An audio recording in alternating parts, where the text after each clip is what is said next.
요한계시록 강해 46번째 이야기 드리도록 하겠습니다. 지난 시간에 제가 이스라엘의 멸망에 대해서 말씀을 드렸습니다. 나라가 망하니까 이제 백성들이 그 땅에 살 수가 없습니다. 유대인들이 다 흩어졌습니다.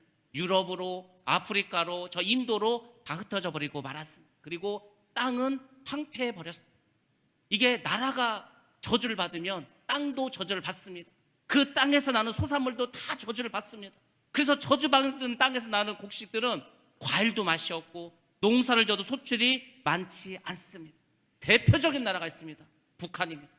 북한하고 우리하고는 같이 붙어 있습니다. 뭐 기후가 차이가 나면 얼마나 나겠습니까? 토질의 차이가 있으면 얼마나 있겠습니까? 근데 신기하게도 북한 농사가 안 됩니다. 뭘 농사를 져도 항상 흉년입니다. 왜 그럴까? 바로 땅이 저주받았기 때문입니다. 그래서 유대인들이 그 팔레스타인 지역 가나안 땅을 다 이제 망하고 흩어지고 그 땅에는 아랍인들이 들어와 삽니다. 바로 팔레스타인이라는 나라를 세우게 됩니다. 이 팔레스타인이라는 나라가 우리나라 성경에서는 뭐라고 쓰여 있냐면은 블레셋이라고 쓰여 있습니다. 블레셋. 그래서 이 블레셋을 영어 성경으로 보면 그냥 팔레스타인이라고 나옵니다. 그 아랍인들이 그곳에 살았습니다. 블레셋 하면은 유명한 사람이 있습니다. 누가 있죠? 블레셋에서 유명한 장군이 있습니다. 누구였습니까? 골리앗이 바로 블레셋 사람이었습니다. 그 블레셋 사람들이 이 팔레스타인 지역, 오늘날의 이스라엘 지역에서 이제 새로운 주인이 돼서 살게 되었습니다. 그렇게 세월이 흘러갑니다. 자그마치 1900년이라고 하는 엄청난 세월이 흘러갑니다. 근데 그렇게 끝난 줄 알았는데 그 무화과 나무가 이제 시들어서 죽은 줄 알았는데 이게 여름이 되니까 싹이 납니다. 죽은 줄 알았던 무화과 나무가 다시 살아납니다. 바로 이스라엘이라는 나라가 우리 지구 역사상 다시 회복되었습니다. 그래서 제가 오늘 이 시간에는 이스라엘의 회복 과정에 대해서 말씀을 드리겠습니다. 어찌 보면 이스라엘의 근현대사에 대해서 좀 말씀을 드리려고 합니다. 우리가 한 번은 좀 정리할 필요가 있습니다. 도대체 이스라엘이라는 나라가 어떤 과정을 통해서 다시 나라가 생겼고 오늘날까지 오게 되었는가? 왜 이게 중요하냐면 우리가 마지막 때를 보게 될 때 항상 나침반의 역할을 하는 것이 이스라엘이기 때문에 그 이스라엘을 잘 아셔야 됩니다. 그래서 오늘은 이스라엘의 역사에 대해서 공부하신다 이렇게 생각하시면 되겠습니다. 자, 이스라엘 백성들 어쨌거나 나라가 없이 돌아다닙니다. 나라가 없이 돌아다니니까 얼마나 차별과 핍박을 당했겠습니까? 우리는 일제 36년에 그 압박을 그 식민지를 살았습니다. 그렇지만 우리는 이 땅에서 받았어요. 우리나라 안에서. 그러니까 사실 차별과 핍박을 받았지만은 이스라엘에 비해서는 아무것도 아닙니다. 이스라엘은 나라도 망하고 나라 자체가 없어졌어요. 그들이 사는 땅도 없어버리고 말았어요. 그러니까 어디를 가도 차별을 당하고 어디를 봐도 핍박을 받고 항상 어려움을 당하게 되었습니다. 그러다가 아주 이상한 일이 벌어졌습니다. 1894년에 파리에 어떤 광장이 있었습니다. 그 광장에서 알프레드 드레피시라고 하는 그 프랑스 육군 대위가 있었습니다. 육군 대위가 있었는데 이 사람을 추방하는 추방식이 열리고 있었어요. 육군 대위인데 뭘 얼마나 잘못했다고 군인을 시민들이 추방하고 있었을까? 사실 그것은 반유대주의자들의 음모가 있었습니다. 이 사람을 음모로 엮었어요. 그래서 이 사람의 누명을 씌웠습니다. 어떤 누명을 씌웠냐면 이 사람이 프랑스의 육군이었는데 그 프랑스의 육군의 기밀을 바로 독일에 팔았다는 거예요. 그렇게 누명을 씌워서 이 사람을 추방시켜버렸습니다. 재판이 벌어지고 이 사람이 추방당하고 말았습니다. 프랑스 사람들이 이 군인의 얼굴에 침을 뱉습니다. 계급장을 막 손으로 떼어냅니다. 그리고 옷을 벗겨서 갈기갈기 찢어버리는 거예요. 그리고 온갖 욕을 다 합니다. 왜 그럴까? 정말 이 사람이 스파이 역할을 했을까? 간첩짓을 했을까? 그게 아닙니다. 이 사람이 이런 모욕을 당한 이유는 딱 하나입니다. 이 군인이 바로 유대인이었기 때문에 유대인. 이 당시에 전 유럽에 반유대주의 정서가 늘어났습니다. 유대인 하면 막 치를 떠는 거예요. 괜히 막 미운 거예요. 유대인들이 막 미움을 사게 되었습니다. 당연히 이유가 있었겠죠. 원인이 있었습니다. 유대인들은 나라가 없이 떠돌아다니기 시작했습니다. 그러니까 이 사람들이 얼마나 열심히 살았겠어요. 나라가 없는데 무시당하는데. 그러니까 이 사람들은 우리가 믿을 것은 돈밖에 없다. 그래서 정말 열심히 돈을 벌었습니다. 우리나라도 북한이 고향인 분들이 있습니다. 북한이 고향. 그분들이요. 생각해보세요. 고향에다가 모든 재산을 놓고 왔어요. 모든 땅을 다 놓고 왔어요. 이곳에 남한에 와서 아무것도 없는 거예요. 그래서 북한에서 오신 분들이 그 1세대들이 얼마나 열심히 사신지 아십니까? 부산에 가면은 막 놀래요. 우리는 상상을 못합니다. 산이란 산 그 꼭대기까지 다 집이 있어요. 물론 서울에도 달동네라고 해서 그 야산에 막 산에 집을 짓습니다. 근데 부산은 그런 차원이 아니에요. 산에다가 아파트도 짓습니다. 그 막 30층 되는 아파트를 산 꼭대기에도 막 짓는 거. 그 산 꼭대기가 대학교도 얼마나 많고 중고등학교도 얼마나 많은지 모릅니다. 왜? 땅은 없고. 아니 지금 우리가 6.25 때 다 뺏기지 않았습니까? 부산밖에 남지 않았어요. 그 피난민들이 오갈 데가 없는 거예요. 그러니까 그 산에다가 계속 집을 짓고 오늘날까지 있습니다. 물론 오늘날에는 그게 관광지가 되었지만 그 전쟁에서 왔던 그 피난민들은 얼마나 힘들었겠어요. 그 산을 개간하고 판잣집을 짓고 거기서 살았는데 유대인들도 마찬가지입니다. 가진 게 없어요. 그래서 늘 멸시를 받습니다. 이 유대인들은 손재주가 있었어요. 그래서 이 사람들이 어떤 기술을 가졌냐면 보석 세공하는 일, 그러니까 보석을 아름답게 깎고 다듬는 일을 했습니다. 시계 수리를 했습니다. 그리고 구두 수선하는 일을 했습니다. 그렇게 해서 막 돈을 모으는 거예요. 어떻게든지 내가 사업을 하려면은 돈을 벌어야 되겠다. 돈을 막 법니다. 근데 유대인들이 그 당시에 살 수 없는 게 있었어요. 뭘 살 수 없었냐면 땅을 살 수가 없었어요. 왜냐면 그 당시 유럽 전 지역에는 교황이 다스리고 있었는데 교황도 어쨌거나 예수님을 믿지 않습니까? 그래서 교황이 그러는 거야. 야, 너 유대인들은 우리 구세주 예수를 파는 아주 못된 민족이라는 거야. 유대인들은 절대 땅을 살 수 없다. 온 유럽에다가 명령을 내려버렸습니다. 그러니까 유대인들이 땅을 사서 정착도 할 수 없는 거예요. 그래서 자기들의 기술을 가지고 돈을 벌면 그것을 모으고 또 모읍니다. 그래서 이제 이 사람들이 하던 일이 뭐냐면 고리대금업을 했습니다. 일수놀이를 했다는, 고리대금을 해서 사채업을 했습니다. 이것으로 막 부를 쌓았습니다. 근데 이 사람들이 너무 수전노예요. 세상에 얼마나 악하고 못됐는지 정말 발로 찔러도 피 한 방울 나오지 않을 사람들이 유대인이었습니다. 그러니까 이제 사람들이 유대인 하면 치를 떠는 거예요. 저 돈밖에 모르는 것들, 저 벌레 가는 것들, 이렇게 차별하고 모욕하고 박해하기 시작했어요. 그래서 얼마나 이게 심했냐면 그 셰익스피어의 책 중에서 베니스의 상인이라고 하는 아주 유명한 책이 있습니다. 거기도 주인공이 나오는데 그 샬록이라고 하는 유대인이 나오는 거예요. 근데 그 사람의 아주 원수 같은 사람이 있는데 그 사람이 안토니오라는 사람이에요. 이 안토니오가 샤울로에게 돈을 빌리는 거예요. 근데 담보를 뭐로 정했냐면은 내가 너에게 돈을 빌려주겠다. 근데 네가 만약에 돈을 갚지 못하면 내가 네 심장에 있는 살을 1파운드를 내가 가져가겠다. 죽이겠다는 거 아닙니까? 심장 주변에 있는 살을 1파운드를 떼가겠다는, 한 500g 떼가겠다는데 그런 일이 나왔죠. 그래서 샬록을 아주 나쁜 사람으로 이야기합니다. 그러니까 셰익스피어도 유대인들이 돈놀이하고 이렇게 사채업하는 것을 너무너무 싫었기 때문에 소설에도 그 이야기가 나옵니다. 아무튼 그 정도로 유대인들은 많은 유럽 사람들에게 욕을 먹었어요. 더군다나 유대인들은 눈치도 없습니다. 이것들이 나라도 없이 돌아다니는 게 분위기 파악을 못하고 선민의식을 가지고 있는, 그 나라가 망했는데도 우리는 하나님께 선택받은 민족이다. 하나님께서 우리를 선택했다. 아니, 선민의식을 가지고 있습니다. 민족의 우월성을 가지는 거야. 너희들은 이방인이다. 우리는 선택받은 하나님의 백성이다. 우리가 나라가 없어도 하나님은 우리만 지켜주신다. 아마 그러는 거예요. 그러니까 사람들이 옆에 볼 때 얼마나 저 웃기겠습니까? 나라도 망해서 나라도 없는 것들이 자기들이 선택받았다고 하니까 더 무시할 수밖에 없었어요. 유대인들의 음식, 유대인들의 문화, 유대인들의 뭐 결혼 풍습, 이런 것들이 다 율법주의로 이루어지는 거예요. 그러니까 유럽 사람이 볼 때는 너무 그게 보기 싫은 겁니다. 그래서 극심한 혐오감을 받으면서 살아갔습니다. 유럽의 반유대주의적인 그런 생각들이 계속 퍼져나갔어요. 그래서 사람들이 유대교의 경전, 유대교의 율법서를 막 불을 태웁니다. 그리고 중요한 사건이 벌어지면 다 누명을 유대인들에게 씌우는 거예요. 자, 유대인이 했다고. 누가 뭐 물건을 이거 유대인이 훔쳐갔다고. 뭐 사고가 나면 이거 유대인들이 한 거라고. 마치 로마의 황제 있지 않았습니까?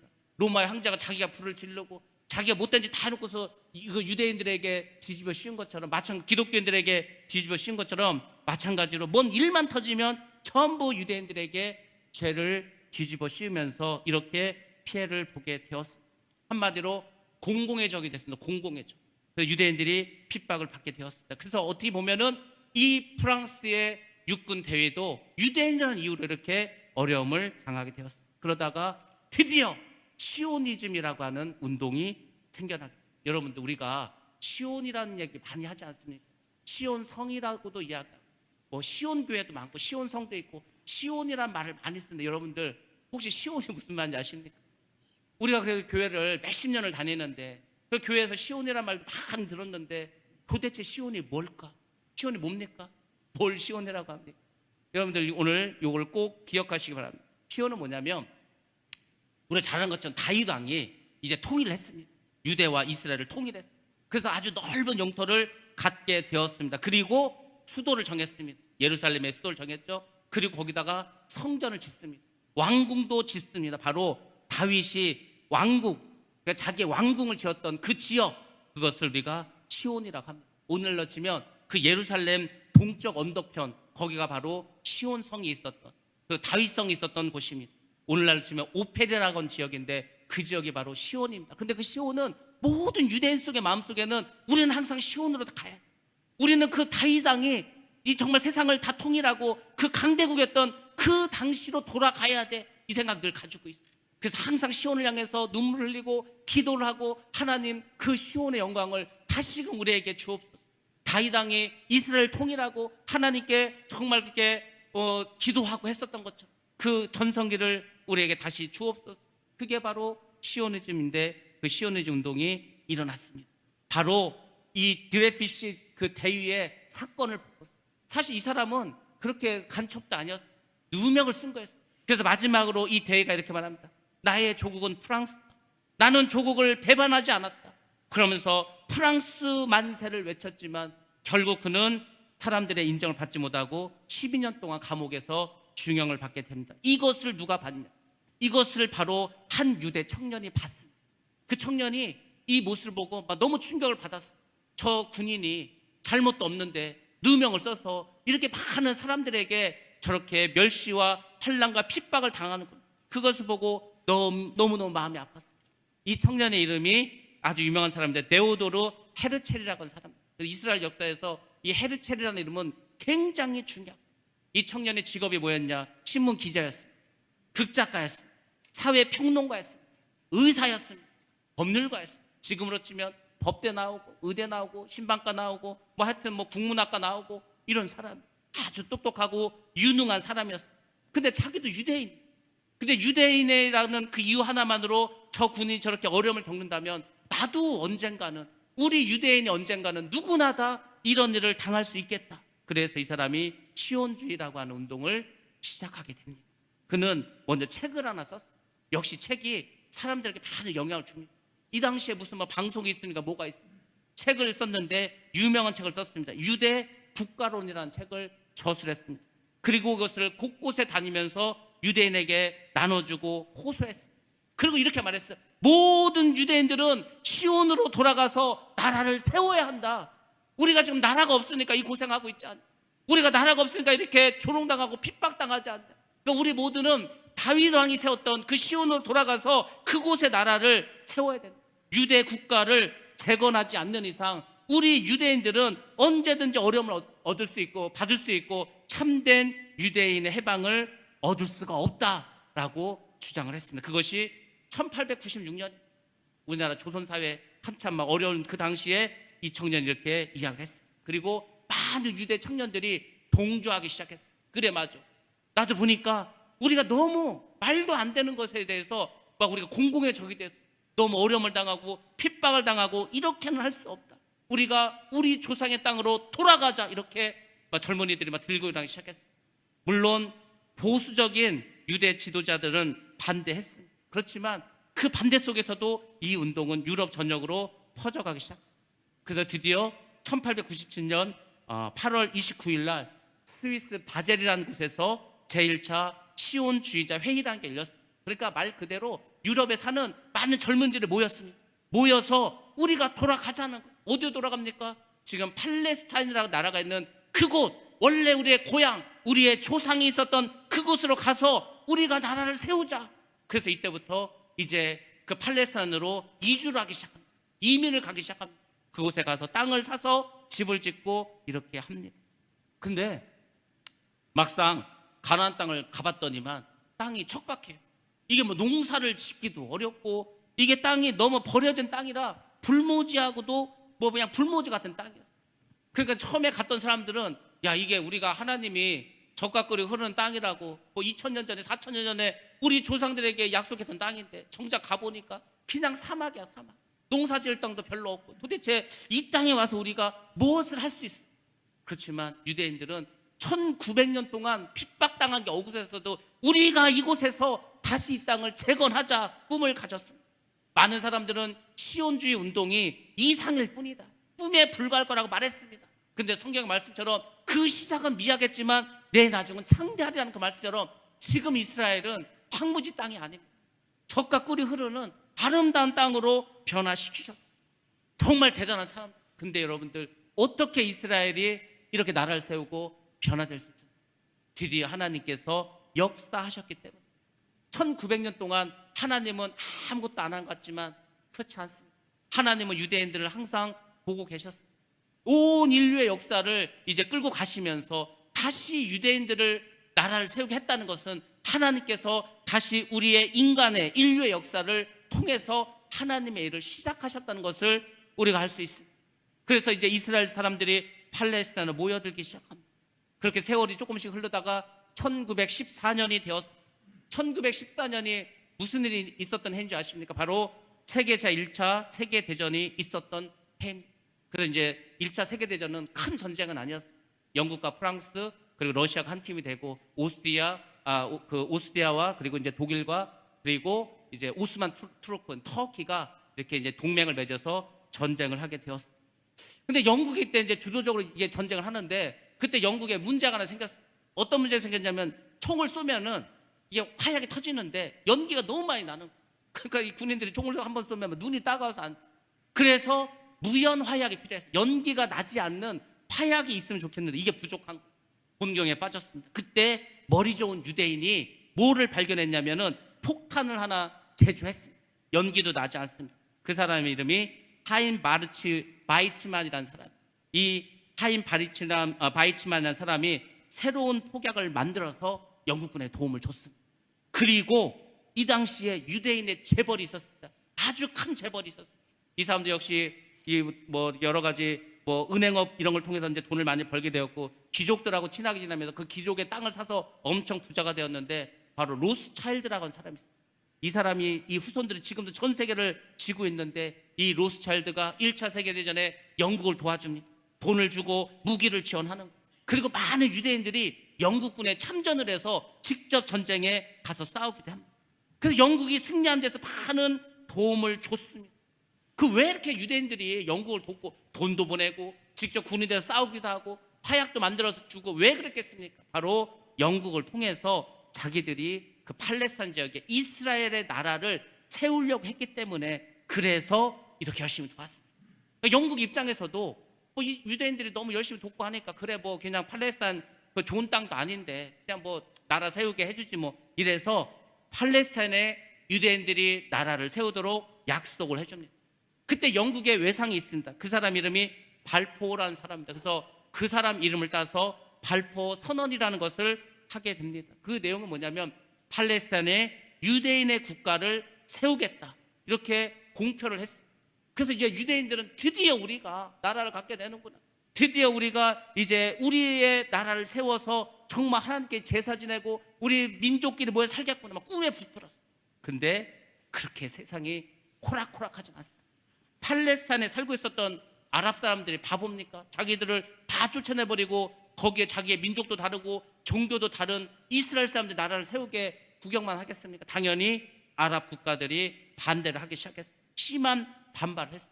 영국 입장에서도 이게 아랍인들이 나라도 많고 석유도 가지고 있는데 워낙에 반발을 심하게 하니까 이것을 어떻게 이길 수가 없어요. 그래서 이스라엘이 이 팔레스타인의 나라를 세우는 거에 대해서 더 이상 어떻게 끌고 갈 수가 없었습니다. 그래서 1939년에 이스라엘 사람들이 이곳으로 팔레스타인을 이주하는데 제안하는 정책을 이제 세우게 되었습니다. 사실 1920년대 이후부터 이스라엘 사람들은 팔레스타인에 들어갔습니다. 그래서 돈을 주고 땅을 사는 거예요. 그래서 사실은 땅을 조금씩 넓혀나가고 있는 중이었어요. 근데 영국이 더 이상 이제 이사 오지도 말고 이민 오지도 말라고 그렇게 제안하는 정책을 세웠어요. 자, 그렇게 또 이제 시간이 흘러갑니다. 영국은 유대인에게 좀 미안한 마음이 있죠. 그래서 1차 세계전을 이기도록 도와줬는데 그래서 영국이 이런 제안을 합니다. 야, 저 아프리카에 우간다라는 나라가 있다. 우간다. 그 우간다가 우리 식민지인데 그 우간다에다가 그럼 나라를 세우면 어떻겠냐. 이렇게 제안을 하기도 했습니다. 또 2차 세계대전 때는 일본이 우리가 잘 아는 것처럼 만주 지역을 점령하고 있었어요. 그 만주국이라는 나라도 사실 세웠어요. 만주국. 그러니까 또 이제 일본이 유대인들에게 말합니다. 그럼 너희들이 만주 땅을 사가지고 여기다가 나라를 세워라. 뭐 이렇게 제안하기도 했습니다. 근데 유대인들은 다 거절해 버립니다. 왜? 우리가 나라를 세울 곳은 우리 조상이 살았던 저 가나안 땅이지 다른 곳이 아니다. 그래서 유대인들은 나라를 세우기 위해서 더 열심히 돈을 모으고 일을 합니다. 그러던 와중에 드디어 1939년 9월 달에 이제 독일이 폴란드를 침공합니다. 2차 세계대전이 일어나게 됩니다. 이때 히틀러가 주창한 게 뭡니까? 게르만 민족의 민족주의를 내세웠어요. 게르만 민족은 전 세계에서 가장 똑똑하고 유능한 민족이라고 얘기하는 거예요. 아니 근데 가만히 봤더니 유대인들이 자기들이 제일 똑똑하고 선민이라고 하는 거예요. 그래서 유대인들은 3등 국민으로 딱 지정을 하고 유대인, 흑인, 집시 너희들은 이 쓰레기 같은 민족들이 그래서 너희들은 다 청산하고 없어져야 될 그럴 사람들이라고 이야기하면서 히틀러가 유대인 말살 정책을 펴게 됩니다. 그래서 독일 안에 있는 유대인들을 엄청나게 죽이기 시작합니다. 그래서 독일에 있었던 사람들이 자기 집을 버리고 땅을 버리고 재산을 정리해서 막 독일을 빠져나갑니다. 근데 그게 전쟁 중에 집이 쉽게 팔리겠어요? 뭐 나가기도 쉽지 않은데 그래서 많은 사람들이 독일을 떠나지 못하고 붙잡히게 되었습니다. 또 우리가 잘 아는 것처럼 아우슈비츠라고 하는 형무소에서 무수히 많은 사람들이 학살당하고 죽임을 당합니다. 그때 독일 사람들이 유대인 생체 실험도 엄청 했어요. 그래서 독일이 의학에 발달했어요. 일본도 마찬가지입니다. 저 만주에 731 부대라는 부대를 만들어 놓고 생사람을 데려다가 생체 실험을 한 이런 약도 넣어보고 저런 약도 해보고 막 수술도 해보고 그래서 일본하고 독일이 이때 의학이 엄청나게 발전합니다. 왜? 사람을 직접 놓고서 막 실험을 했어요. 이런 일들이 벌어졌어요. 전 유럽에서 자그마치 600만이나 되는 유대인들이 죽임을 당하고 엄청난 비극을 당하고 있어요.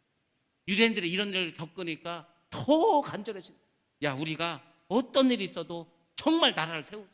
우리가 이러다 씨가 마르겠다 씨가. 우리가 언제까지 이렇게 죽음을 당하고 언제까지 이렇게 학살을 당해야 되겠냐.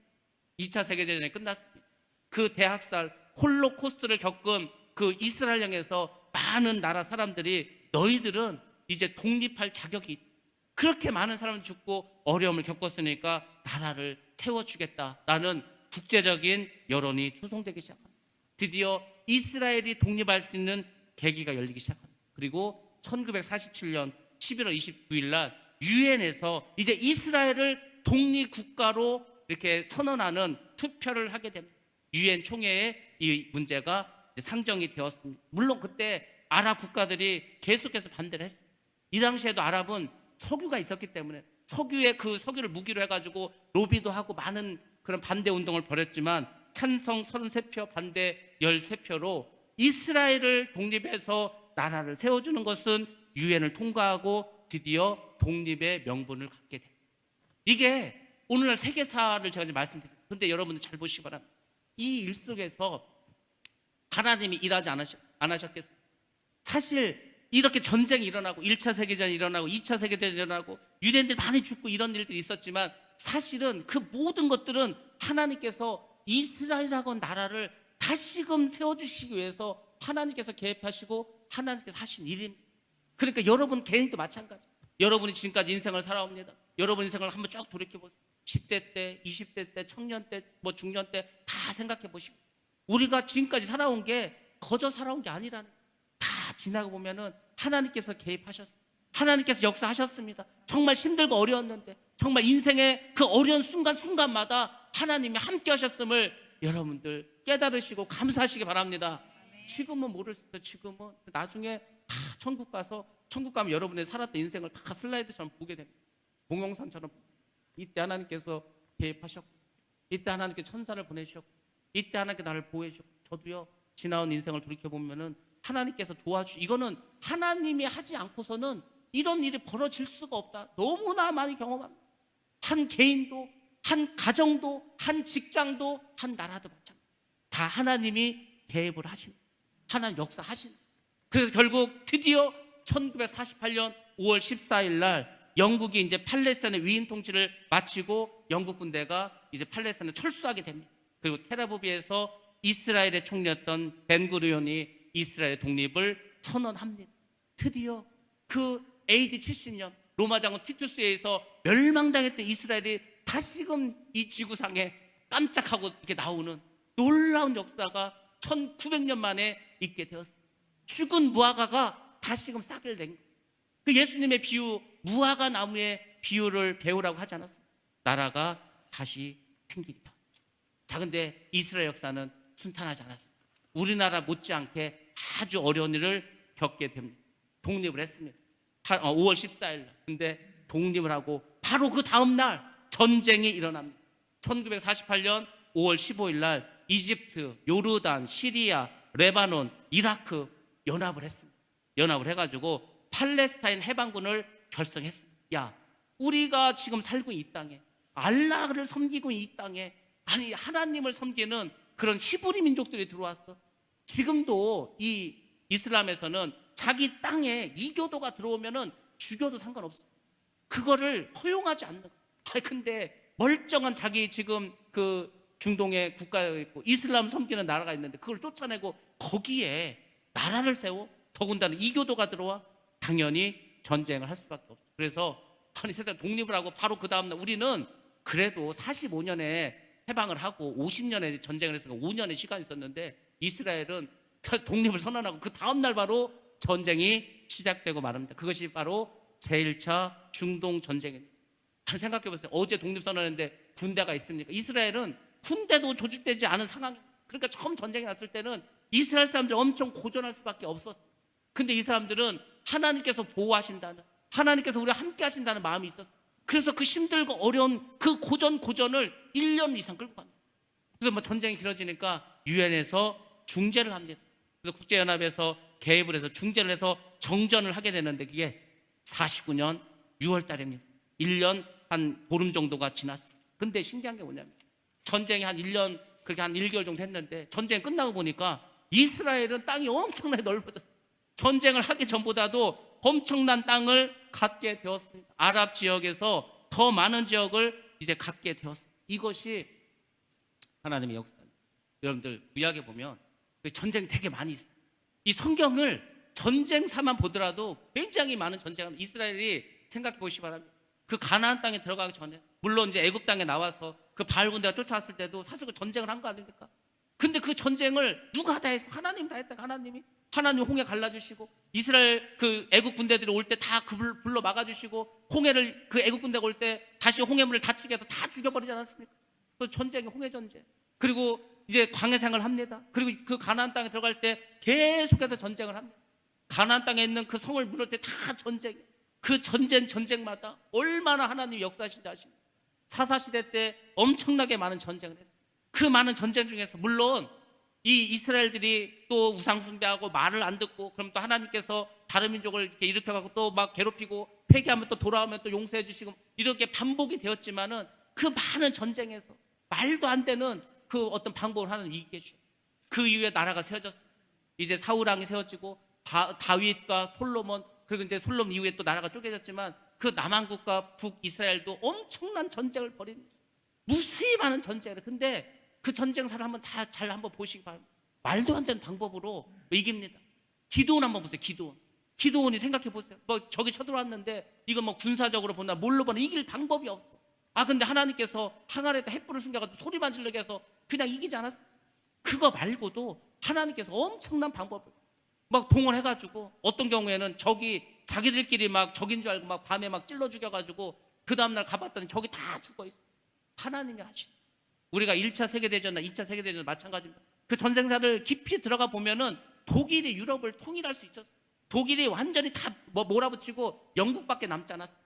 근데 그 독일의 그 전차 군단, 그 탱크, 그 누구도 막을 수 없는 그것을 하나님께서 폭우가 오게 해가지고 전차가 굴러가지 않는, 탱크가 움직이지 못하는, 그래서 이기게 하지 않았어요.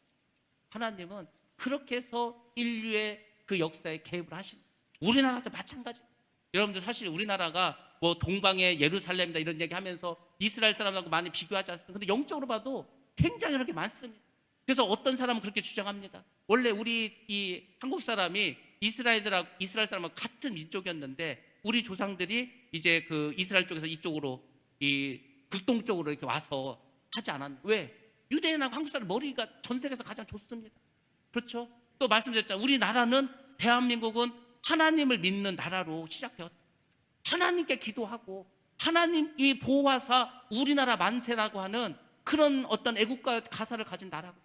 그래서 아무튼 우리 한국과 이스라엘은 굉장히 밀접하고 비슷한 점이 사실 많이 있습니다. 이스라엘도 엄청난 어려움을 겪었어요. 나라가 더 확장되었어요. 하나님이 역사해 주셨어요. 우리나라 전쟁 끝나고 얼마 못 살았습니까? 전 세계에서 가장 못 사는 나라에 들었어요. 근데 이렇게 잘 사는 거, 뭐 우리 힘으로 이렇게 잘 살 것 같습니까? 열심히 한다고 잘 사는 게 아니에요. 어떤 사람들은 열심히 하면 잘 사는, 열심히 한다고 잘 사는 게 아니고요. 하나님이 도와주셔야 잘 살게 됩니다. 그걸 꼭 기억하시기 바랍니다. 여러분들이 어떤 일을 하기 전에 기도하세요. 기도하시고 하나님께서 사인을 주십니다. 하나님께서 승낙을 하십니다. 하나님께서 역사하시겠다고 내 마음속에 확신을 주면 그때 해도 늦지 않습니다. 여러분들이 항상 기억하셔야 돼요. 하나님은 지금도 여러분의 삶과 여러분의 가정과 여러분의 사업장에서도 이 민족에서도 우리 교회 가운데서도 그분이 주인이 되셔서 모든 것을 이끌어가는 줄로 믿습니다. 기억하셔야 됩니다. 그리고 기도하셔야 됩니다. 자, 전쟁이 끝났습니다. 1차 전쟁이 끝났습니다. 결과를 봤더니 75만 명의 아랍인들이 난민 신세가 됐습니다. 그래서 이제 그게 PLO라고 해서 팔레스타인 해방기구라는 것이 생기게 되었습니다. 그리고 그 이후에도 4차례의 중동 전쟁이 계속 더 있었습니다. 근데 전쟁을 하면은 할 때마다 이겨. 그것도 기적이라니까. 그 무수히만 매덕이 되는 아랍인들을 그 몇백만도 안 되는 유대인들 어떻게 이깁니까? 근데 이겨. 신기하게도 이깁니다. 결국이 계속해서 이 영토를 넓혀갑니다. 처음에 이스라엘 사람들이 팔레스타인 들어갈 때는 돈을 주고 땅을 샀는데 나중에는 돈을 주고 땅을 사는 그 전쟁을 해서 영토를 넓혀갑니다. 얼마나 넓혔을까? 우리 PPT를 한번 보면서 한번 보도록 하겠습니다. 저기 보면 첫 번째 있는 곳이 처음에 저 파란색으로 있는 것이 그냥 팔레스타인이라는 나라입니다. 그러니까 지금 아랍인들 살고 있는 거예요. 그리고 그 두 번째를 보면은 약간 붉은색 선이 생기죠. 바로 이스라엘 사람들이 이민을 가기 시작해서 그 지역을 차지합니다. 근데 세 번째를 보니까 붉은색이 많아지죠. 붉은색은 전쟁을 통해서 이스라엘 백성들이 빼앗은 땅입니다. 네 번째 가니까 훨씬 더 땅이 넓어진 것을 알 수가 있습니다. 이렇게 하나님이 역사하셔서 이스라엘이 땅을 넓혀 갑니다. 자, 그러다가 결정적인 전쟁이 이제 생기는데 1967년 6월 달에 6.1 전쟁이라는 전쟁이 터집니다. 6.1 전쟁, 말 그대로 6일 동안 전쟁을 했습니다. 이 6.1 전쟁의 결과 시나이 반도죠. 바로 저쪽에 있는 저 반도. 저 원래 이집트 땅인데 저 땅까지도 이스라엘이 다 함락시켰습니다. 그래서 시나이 반도에서 북쪽의 골란 고원까지 전부 다 이스라엘이 차지하게 돼서 전쟁 이전보다 3배의 땅을 차지하게 됩니다.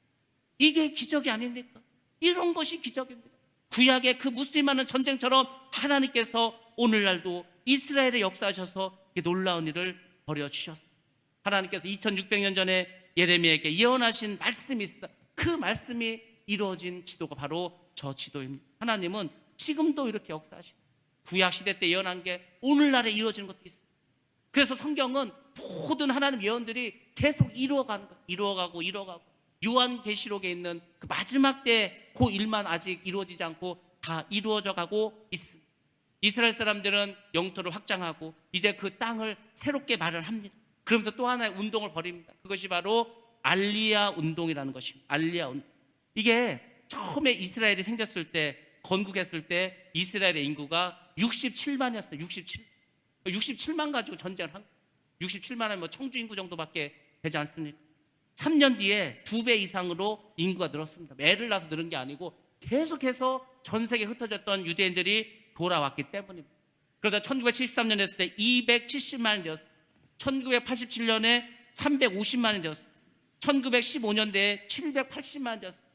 그리고 현재 930만이 되었습니다. 이스라엘이 그 백신을 막 옛날부터 맞기 시작해서 올해 처음부터 맞아가지고 그 이스라엘의 인구수가 이제 그 많이 나오는데 930만, 현재 930만의 유대인들이 이스라엘 땅에 살고 있습니다. 독립 이후로 전 세계에 있는 유대인들이 팔레스타인으로 계속해서 모여듭니다. 이 지역이 우리나라 치면 경기도하고 강원도 합친 그 면적밖에 되지 않습니다. 그 작은 땅에 이렇게 많은 사람들이 와서 나라를 세웁니다. 마찬가지로 하나님께서 예언하신 예언을 이루어가고 있는 것입니다. 우리 성경 말씀 한번 보겠습니다. 이사야서 60장 4절과 8절 말씀입니다. 같이 보겠습니다. 시작. 내 눈을 들어 사방을 보라. 무리가 다 모여 내게로 오느니라. 내 아들들은 먼 곳에서 오겠고 내 딸들은 안겨 올 것이라. 저 구름같이 비둘기들이 그 보금자리로 날아가는 것 같이 날아오는 자들이 누구냐. 아멘. 저 구름같이 비둘기같이 보금자리로 다 전 세계에 흩어졌던 유대인들이 돌아옵니다. 그것이 바로 고토로 돌아가자, 옛날 땅으로 돌아가자, 바로 시오니즘의 영향을 이제 주게 됩니다. 이 알리아라는 말이 뭐냐면 히브리어로 돌아오는 사람들이란 뜻입니다. 돌아오는 사람. 그렇죠. 이스라엘 땅으로 사람들 막 돌아오고 있지 않습니까? 알리아 운동은 뭐냐면 바로 이 이스라엘로 이제 사람들이 막 돌아가자. 지금도 계속 벌어집니다. 그래서 재작년인가 3년 전에 그 데이비드 차가 그 아프리카에 있는 유대인들이 이 지금 가야 되는데 뭐 비행기가 없어서 3억인가를 아마 모금해가지고 전 세계를 마련해서 그 아프리카에 있는 유대인들을 이스라엘로 보내는 그 운동을 했습니다. 한 3년 정도 된 것 같죠. 막 그런데 지금도 가고 있어요. 지금도 계속해서 이스라엘을 향해서 가고 있습니다. 이 알리아란 말이 히브리어로 어떤 말이냐면 하늘로 올라가는 층계란 뜻입니다. 하늘로 올라가는 층계. 이걸 언제 사용했냐면 이스라엘 사람들은 3대 명절이 있어요. 3대 명절 동안에 이스라엘의 모든 성인 남자들은 예루살렘 성전에 가서 하나님께 모습을 보여야 되는, 하나님께 얼굴을 보여야 됩니다. 그때 이스라엘의 이 성인 남자들이 그 예루살렘을 통해 그 성을 올라가면서 했던 말이 바로 알리야란 우리가 하늘로 올라가는 이 층계를 가자. 그러니까 참 이 사람들 대단하지 않습니까? 무슨 말을 하나 해도 얼마나 좋습니까? 하늘로 올라가는 층, 그것이 바로 우리가 예루살렘 성전으로 예배를 드리러 가. 1년에 3번 그 3대 명절 있지 않습니까? 6월절과 77절과 그 초막절, 이때는 다 여러분들도 교회 올 때 그냥 오시지 마시고 천국으로 가는 계단을 가. 교회는 천국으로 가는 계단인 줄 믿습니다. 여러분들 뭘 타고 천국 가실 거예요? 교회 오셔서 후원을 받아야 뭐 천국 갈 거 아닙니까? 바로 교회는 여러분이 천국에 가는 그 계단이 있는 곳입니다. 그러니까 유대인들은 그 마음을 가지고 성전에 갔으니까 틀리지 않아요. 마음가짐이 틀립니다. 자, 이렇게 해서 유대인들이 계속 돌아옵니다. 근데 이제 이상한 일이 벌어졌어요. 무슨 일이 벌어졌냐면 유대인은 유대인인데 이게 1900년 동안 이게 외국에 나가 살다 보니까 피가 막 섞이기 시작했어요. 그래서 원래 유대인들은 약간 피부가 까무잡잡한 그 히브리 민족, 어찌 보면은 이제 그 아브라함의 후손들 아닙니까? 근데 이 사람이 진짜 유대인이야 싶을 정도로 이상한 얼굴을 가진 사람들이 많이 유대인으로 포진되어 있습니다. 미국처럼 유대인들도 이제 다인종 국가로 변화되었습니다. 그래서 현재 약 20%가 아랍 민족입니다. 아니 그 유대인이라고 하는데 아랍 족속. 그리고 80%는 아주 다양한 인종들, 정말 전 세계에서 다 돌아온 사람들입니다. 한번 PPT 한번 보도록 하겠습니다. 자, 첫 번째 왼쪽부터 한번 이렇게 보겠는데, 왼쪽에 보면 저 군인이 있습니다. 피부가 까무잡잡하죠. 저 사람은 에티오피아에서 온 유대인입니다. 이 사람들, 저 아프리카에서 온 유대인들을 베타 이스라엘이라고 합니다. 그 다음에 가운데 있는 사람 약간 동양인처럼 생겼죠. 저 사람은 코친 유대인이라고 해서 베데 이스라엘이라고 하는데 인도에서 온 사람들. 인도에도 유대인들이 뭐 1900년 동안 살다가 다시 돌아온 겁니다. 세 번째 보면은 저 사람은 일본 사람인데 일본 사람인데 유대인, 뭐 그런 사람들도 있어요. 저런 사람들이 다 지금 이스라엘에 가서 살고 있는. 근데 이스라엘 가면 여기가 이스라엘인지 미국인지 너무 인종이 다양한, 뭐 흑인도 있고 백인도 있고 황인종도 있고 막 그렇습니다. 다음 사진 한번 보도록 하겠습니다.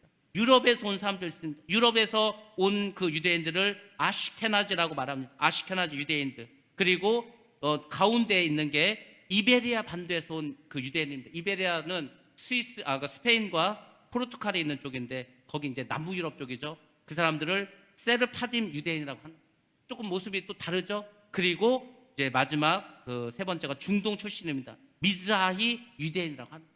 그러니까 유대인인데 다 모습이 틀려. 피가 다 섞여 버렸어요. 그래서 유대인들도 야, 그럼 우리가 누구를 유대인으로 봐야 되는가? 잘 여기도 이제 중요한데, 유대인들은 누구를 유대인으로 보냐면 모계를 중심으로 봅니다. 엄마가 유대인이면 유대인으로 인정을 해줍니다. 왜냐하면 북에는 이게 뭐 너무 다 다르니까.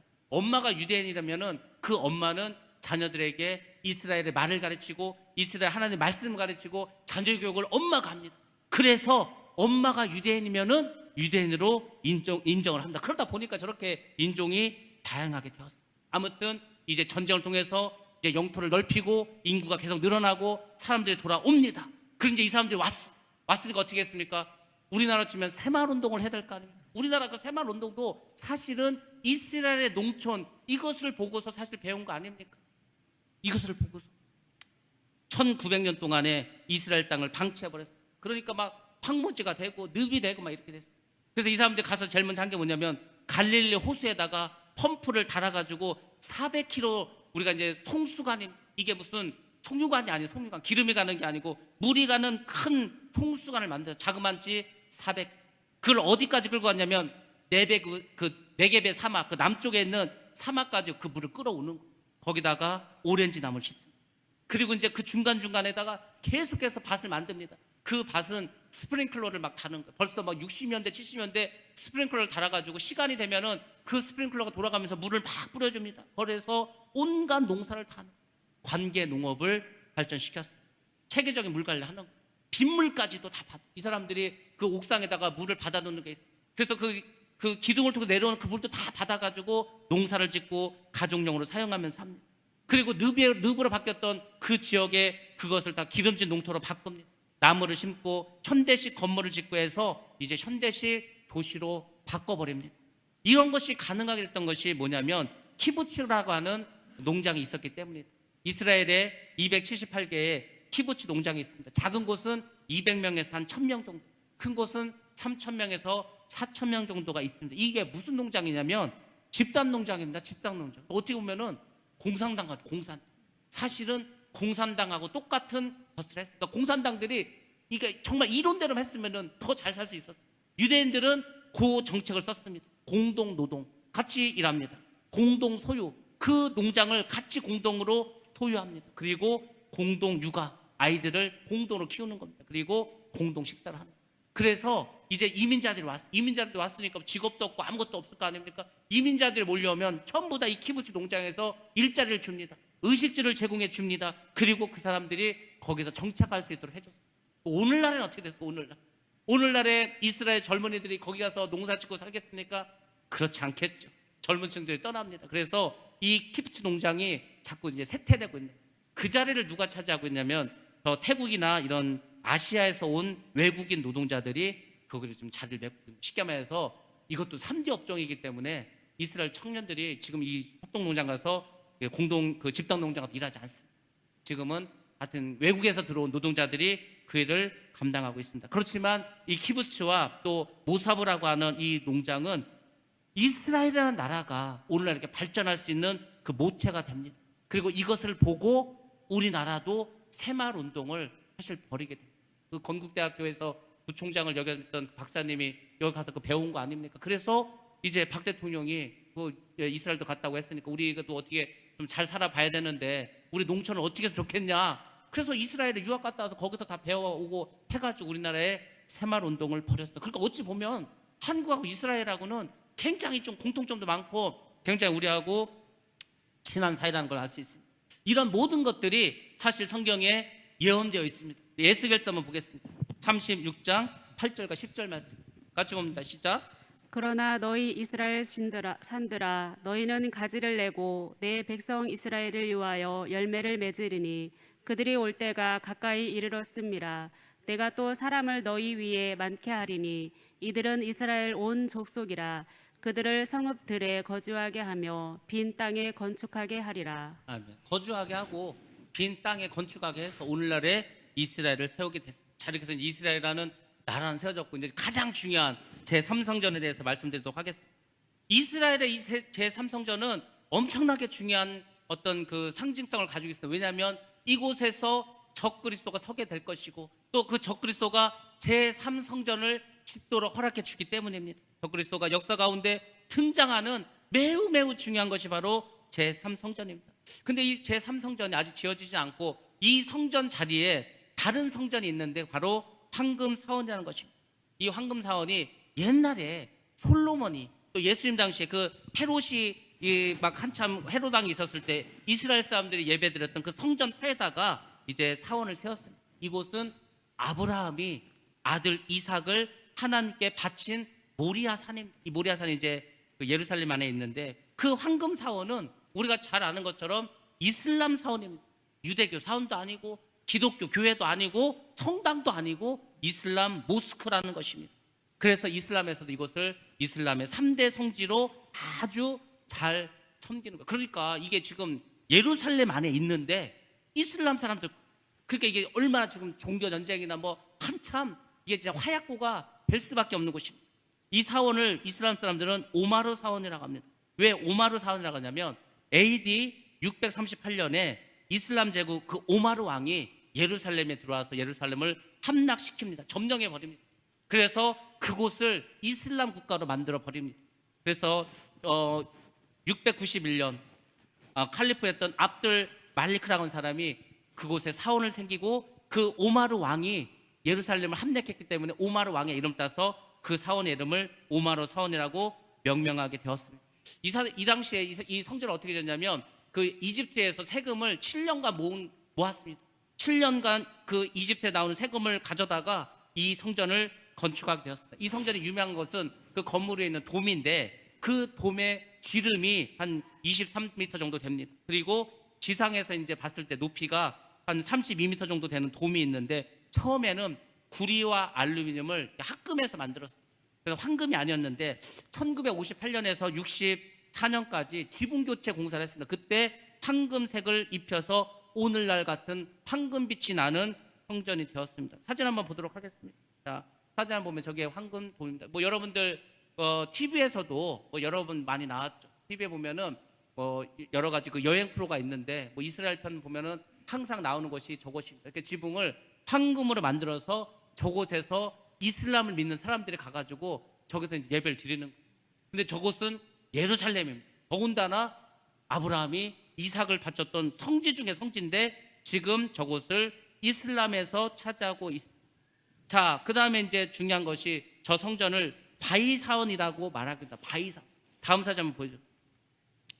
저게 이제 그 성전 안 내부인데 저 보이실지 모르겠지만 가운데 있는 게 뭐냐면 바위입니다. 저게 폭이 13m고 높이가 한 2m 정도 됩니다. 길이는 18m 정도 되고 넓적한 바위인데 저 바위가 무슨 바위냐? 저곳이 바로 아브라함이 이삭을 제물로 바쳤던 제단입니다. 그리고 더 중요한 것은 이슬람에서는 아브라함이 이삭을 바친 게 아니고 이스마엘을 바쳤다고 하는, 그러니까 자기들도 성지가 되겠죠. 그리고 또 이슬람 사람들이 저곳을 성지로 여기는 이유가 뭐냐면 바로 저곳에서 모하메드가 하늘로 승천했다고 믿기 때문입니다. 다 거짓말입니다. 전부 다 거짓말. 그냥 구약에서 조금 따가지고 어찌어찌 해가지고 모하메드를 그냥 엄청난 뭐 사람을 만드는데 절대 그렇지 않습니다. 이슬람은 가짜 중에 가짜. 아주 그냥 사탄이 만든 아주 참혹하고 아주 비참한 종교가 이슬람인데 저곳에 세상에 저렇게 우리 기독교에서 볼 때도 성지 중에 성지인데 저것을 지금 이슬람이 차지해서 저런 모습을 하고 있습니다. 그러니까 저것은 굉장히 정치적으로나 아니면 종교적으로 굉장히 중요하고 항상 싸움이 있을 수밖에 없는 것입니다. 아니 성경에 보면은 아브라함 이삭을 바쳤지 무슨 이스마엘을 바칩니까? 이스마엘. 왜 이슬람을 믿는 사람들은 이스마엘을 바쳤다고 합니까? 바로 이스마엘의 아들이 결국은 이슬람을 창시했다고 보기 때문에, 그래서 그들은 이스마엘을 아브라함의 이제 그 적장자로 이렇게 생각을 합니다. 자, 예루살렘의 이 정치적인 상징성을 갖고 있는 황금 사원은 위치적으로는 어디 있냐면은 이슬람과 유대인 구역에 걸쳐 있습니다. 자, 이제 예루살렘 도시를 한번 보여드리겠는데 예루살렘이라고 하는 도시가 있습니다. 그 성 안에 이제 지도라고 보시면 됩니다.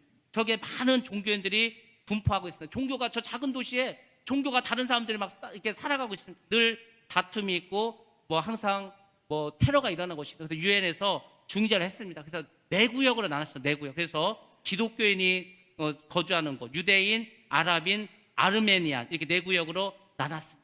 지도에서 보일지 모르겠지만 서쪽에 보면은 그 이제 동쪽에 성전이 있는데 그 성전의 서쪽 편이 통곡의 벽이라고 해서 유대인 구역이 있습니다. 그러니까 유대인들은 그 통곡의 벽에서 손을 놓고서 막 울면서 기도하는 거예요. 하나님, 이 성전이 하나님께서 우리 조상들 줬던 우리 성전인데 우리가 지금 이것을 여기서 하나님께 예배도 드리지 못하고 눈물 흘리고 통곡을 하는 거예요. 그래서 통곡의 이제 벽이라고 합니다.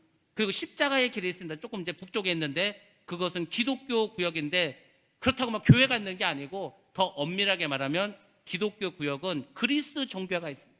십자가에. 그래서 지금 이렇게 보면은 예수님이 이제 재판을 받으시고 이제 어떻게 합니까? 골고다까지 십자가 지고 가시지 않습니까? 그 길이 지금 있어요. 이렇게 바닥에다 표시를 해놨어요.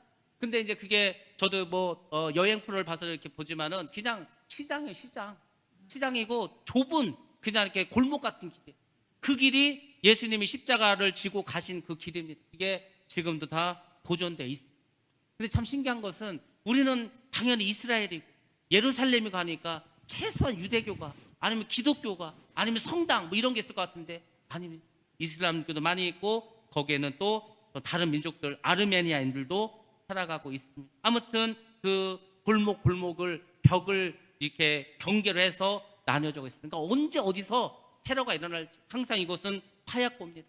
그리고 이것 네 개로 나눠진 것도 어떻게 보면 정치적인 타협의 산물입니다. 이게 맨날 싸우니까 누구 한쪽 편을 들어줄 수 없으니까 그러니까 이 구역은 니네가 살고 이 구역은 니네가 살고 이렇게 했습니다. 근데 불안정해. 언제든지 깨질 수가 있습니다. 자, 제3성전은 그러면 어떻게 세워지는가? 바로 위장된 평화를 가지고 적그리스도가 등장할 때 세워집니다. 적그리스도가 등장하면은 이스라엘하고 그 전에 이스라엘하고 중동하고 이제 전쟁이 일어납니다. 그러면은 적그리스도가 이제 그 전쟁을 중재하면서 이제 이스라엘 편을 들어주는 거예요. 그러면서 세상에 그 유대인들이 그렇게 바라던 성전을 짓게 해줍니다. 그래서 그것을 제3성전이라고 합니다. 세 번째 성전이라고 해서 제3성전을 지으려면은 황금 성전을 이제 헐리게 됩니다. 그러니까 유대인들 볼 때는 그 이슬람 사람들이 섬겼던 그 황금 성전을 헐어버리고 거기다가 하나님께 제사 드리는 성전을 지으니까 얼마나 좋겠어요. 그 적그리스도를 정말 자신들에게 평화를 가져다주는 메시아라고 생각하면서 그 적그리스도를 따라갑니다. 근데 그것이 바로 위장된 평화고 사람들을 미혹하는 겁니다. 그래서 구약 성경에서는 이렇게 예언해주고 있습니다. 다니엘서 9장 27절 말씀 봅니다. 시작.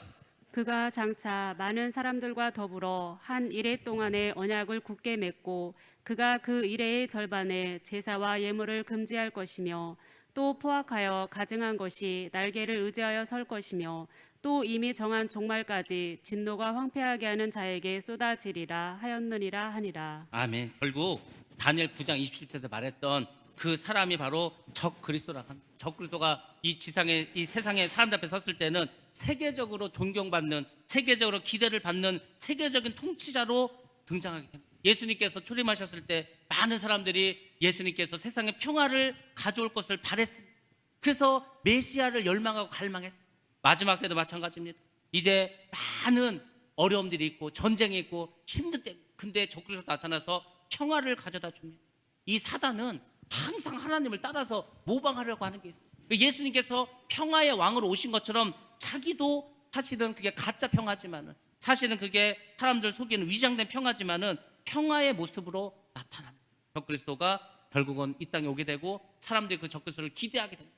그렇지만 나중에 3년 반이 지나고 나면 후 3년 반부터 엄청난 환난과 핍박을 가하게 됩니다. 사실 이 황금 사원이 아까 말씀드린 것처럼 58년에서 64년 사이에 이 지붕을 교체하는 그런 일을 했습니다. 사원을 개축했어요. 그때 뭐라고 말했냐면 이스라엘 사람들에게 너희가 원하면 이 성전을 헐어버리겠다. 그때 그렇게 이야기했습니다. 근데 그때 이스라엘 사람들이 그것을 받아들이지 않았어요. 그래서 그냥 계속 이슬람 사원이 남게 되었어요. 왜 그랬을까? 왜? 적그리스도가 나타나야 될까? 적그리스도 아직 안 나타나지 않았습니까? 결국 적그리스도는 나중에 이 황금 사원을 무너뜨리고 이스라엘의 제3성전을 세워주면서 완전히 이제는 인류의 주인공으로 인류의 어떤 큰 위대한 메시아로 나타나게 하려고 그래서 그 성전을 지금까지 이렇게 이슬람 섬기는 황금 사원으로 남겨주고 오늘 제가 이스라엘의 역사 특히 근현대사에서 이렇게 말씀드렸지만은 중요한 것은 여러분들이 인생을 살아가고 또 이렇게 한 해 한 해 이렇게 세월을 살아가는데 이 모든 삶 가운데서는 항상 하나님이 함께 하십니다. 한 나라의 부흥도 한 교회의 부흥도 한 가정과 개인의 어떤 부흥도 하나님 손에 달려. 여러분들 힘들고 어렵다고 포기하고 좌절할 것도 없습니다. 하나님은 모든 것을 할 수 있습니다. 근데 하나님은 누구와 일한다고 했습니까? 하나님의 말씀에 순종하고 아무리 어려도 아무리 힘들어도 믿음 잃지 않고 끝까지 주님을 바라보면서 나아가는 그 사람에게 성령을 주시고 그 사람을 들어서 사용해 주십니다. 그 사람이 누가 돼야 되겠습니까? 여러분이 돼야 할 줄로 믿습니다. 그런 교회가 누가 돼야 되겠습니까? 바로 우리 하늘성 교회가 마지막 때 이 복음의 사역, 선교의 사역, 전도의 사역을 감당해야 할 줄로 믿습니다. 여러분들 2022년도에는 더 마음을 새롭게 하시고 우리 안에 부흥이 일어나고 우리 교회에 부흥이 일어나고 이 땅에 다시금 하나님의 놀라운 부흥이 이스라엘뿐만 아니라 우리 대한민국에도 다시금 일어날 수 있도록 기도하시고 이래서 힘을 내시는 저와 여러분 되시길 주의 이름으로 축복합니다.